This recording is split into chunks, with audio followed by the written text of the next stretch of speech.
New Delhi, a brutal cold wave has swept northern India, blanketing streets in freezing fog, intensifying pollution, disrupting hundreds of flights and prompting school closures. India's capital, New Delhi, experienced its coldest day in 119 years on Monday, with the maximum temperature dipping below 49 degrees Fahrenheit, 9.4 Celsius, about 20 degrees below the average for December. Last week, the city broke its longest cold spell in more than 2 decades, with 10 consecutive days of extreme weather. Northern India, with its expanses of farmland and desert, is more accustomed to heat waves than dangerous cold fronts, both of which have been linked to climate change. Centralized heating is rare in the region, and many ill-prepared residents rushed to buy warm clothing as nighttime temperatures hovered around freezing and schools near New Delhi were closed. Over the weekend, patients with pneumonia flooded hospitals, and many adults have complained of near-constant coughs and colds. In New Delhi and neighboring states, slowing winds have made air pollution worse, India's meteorological department said.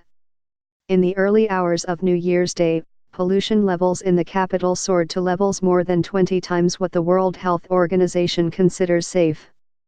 The fog is often so blinding that drivers cannot see cars slowing down in front of them, causing accidents and highway pileups. In December, hundreds of flights and trains were delayed or cancelled because of low visibility. Last week, 6 people were killed in the city of Noida, near New Delhi, after their car skidded off the road. Investigators blamed heavy fog.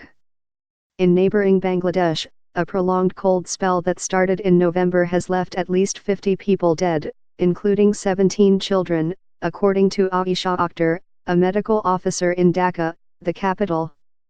Most of these deaths were caused by respiratory infections, pulmonary disease, or pneumonia, health officials said.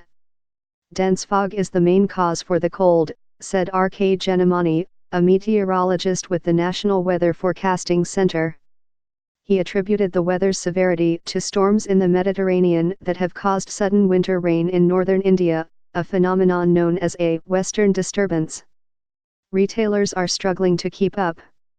Ramesh Gupta, a shopkeeper in New Delhi who works at one of India's biggest electrical wholesalers markets, said that most branded heating appliances had sold out and that prices for basic heaters had doubled in the last week, to about $19 from $10. Vivek Sharma, who sells woolen clothing in South Delhi, said he kept shuttling between his small shop and the warehouses where he replenishes his inventory. Even those places were running low, he said. I have never seen such demand for warm clothes, Mr. Sharma said as a customer picked through knitted sweaters. After an hour, nothing will be left.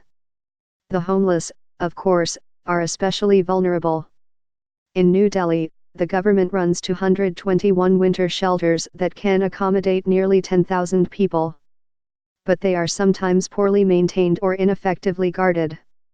In the northern state of Uttar Pradesh, where thousands sleep on roadside pavements, Yogi Adityanath, the state's chief minister, distributed blankets to homeless people at a shelter. Soon after he left, Indian news outlets reported that outsiders had tried to steal the blankets, prompting a police investigation. On Tuesday, frigid winds blew a hole in the side of a night shelter in Chandni Chowk, a lower-income part of New Delhi. The 50 or so people sleeping inside started to shiver and drew closer to each other. In such biting cold, it is not possible to sleep without a roof, said Manmohan Singh, a laborer who earns less than $10 a day and sometimes sleeps in the shelter. Outside the All India Institute of Medical Sciences, a large hospital in New Delhi that offers free treatment to the country's poorest, hundreds of patients sprawled out on sidewalks, covering themselves with quilts for a night in the cold. I have no other option, said Sarveshwar Pandey, a farmer in a wool cap, who had travelled hundreds of miles from Bihar for knee treatment and slept outside on Tuesday. Kay Schultz contributed reporting.